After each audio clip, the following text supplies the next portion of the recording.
Mehran Karimi Nasseri boarded a flight from his home in Iran. He was seeking asylum, a fresh start in Europe. But somewhere along the way, his refugee documents were either lost or stolen.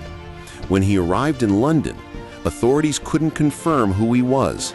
They sent him back.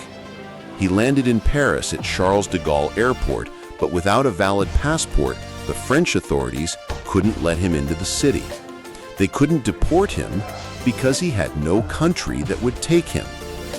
His world shrank to the sterile, fluorescent-lit confines of Terminal 1. Months turned to years.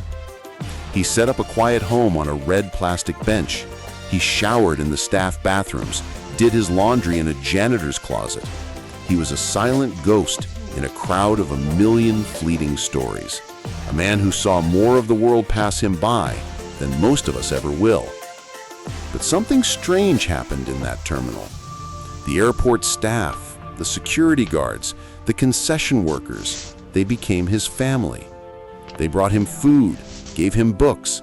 They called him Sir Alfred, a name that gave him a dignity he'd lost with his documents.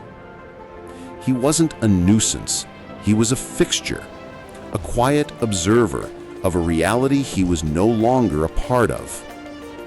Then the unbelievable twist.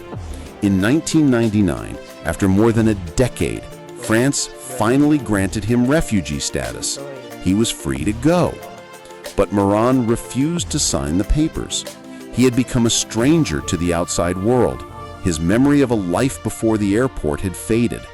He had become comfortable in his limbo, and the thought of stepping into the unknown, of a world that didn't have his familiar bench, was more terrifying than staying put. His search for belonging had led him to a place where he was destined to never arrive. He finally left the airport in 2006 after being hospitalized. The man once known around the world as the Terminal Man quietly settled into a Parisian shelter. The journey was finally over, but what was left? Mehran's story reminds us that sometimes the greatest tragedy isn't being trapped, but finding out that you've become too comfortable to escape.